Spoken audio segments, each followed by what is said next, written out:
I hate labels. I don't know if you guys saw my earlier videos, but I'm in a wheelchair. The only reason I'm not in the chair in most of my videos is because it's just more comfortable to do it over here, and the light from the window is right there. So you won't see me in my chair for a lot of my videos. Unless I'm like showing you something that's really big or whatever. Anyway, I hate being labeled. I was born with Spina Bifida.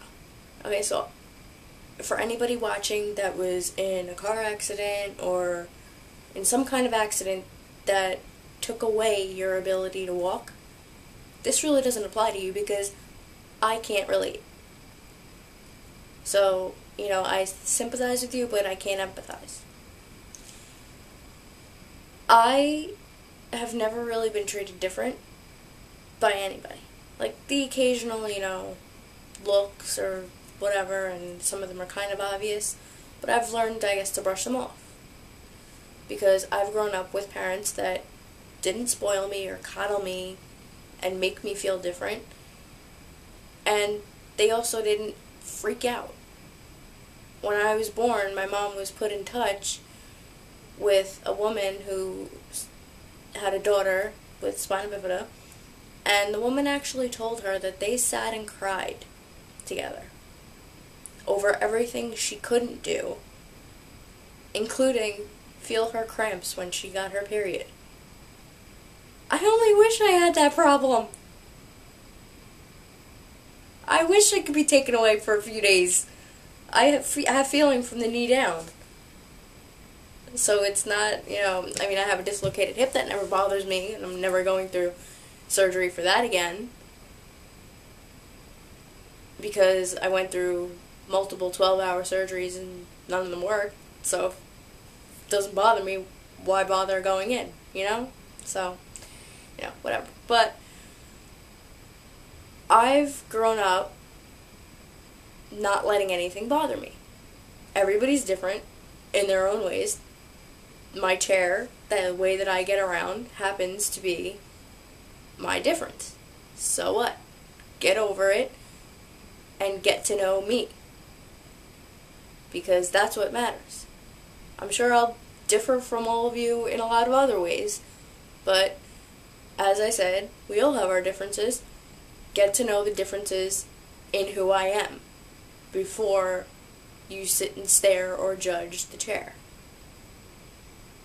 And it does start with the parents. So many people grow up feeling too different, feeling like they don't fit in. I like not fitting in. I like being different. And I want to talk to some of these kids, and even some of the parents. I'm going for life coaching because I want to help these people. But I've offered to some people, and they actually turned me down. They like their way of thinking. Oh. Hey, if it works for you, even though it really doesn't, if you think it works for you, nothing I can do to change your mind.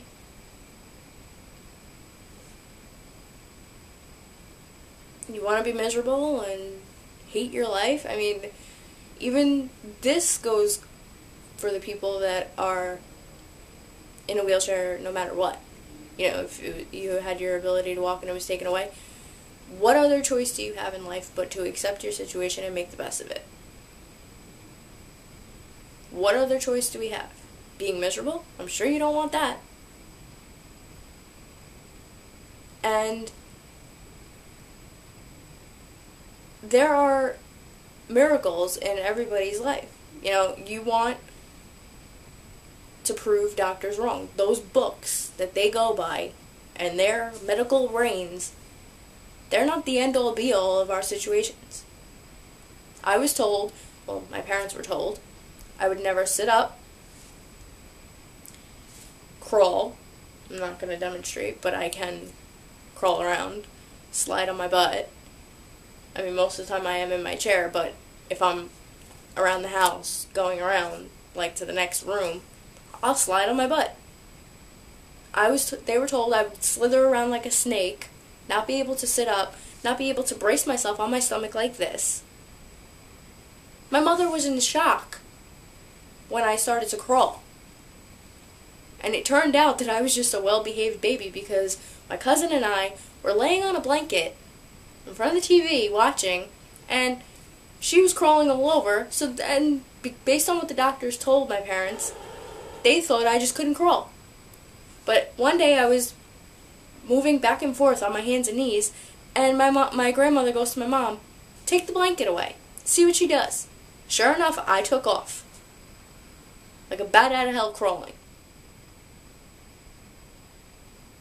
So that just goes to show, don't listen to any of the BS that the doctors tell you. If you want to do something, if you set your mind to it, there are some things you're not going to be able to do. I'm not going to lie. But 9 times out of 10, if you want to do something, all you got to do is put your mind to it.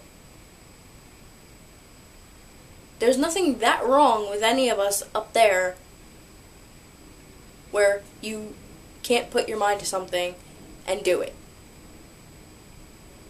So don't whine, don't cry, just do it. If for no other reason, then you can say a big F you to people that told you you can't. One of the things that physically challenged, because I don't like labels, I don't like disabled, because that means it's turned off.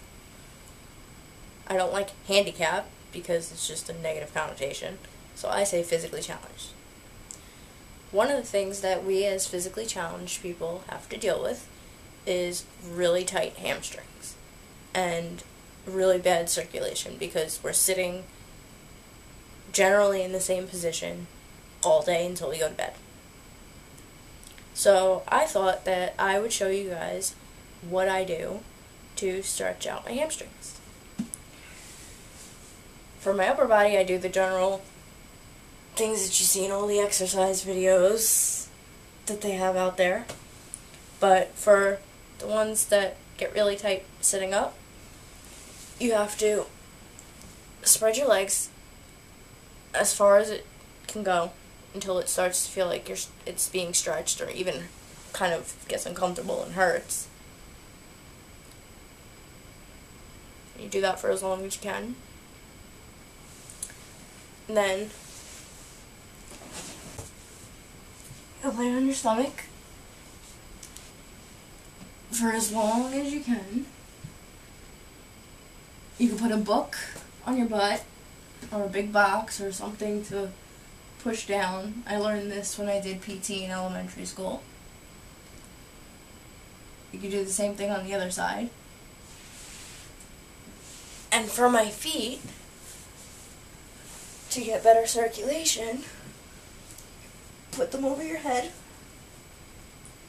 and you go like this, and like this, and then you hold them if they go like erratic, and you act like you're riding a bike.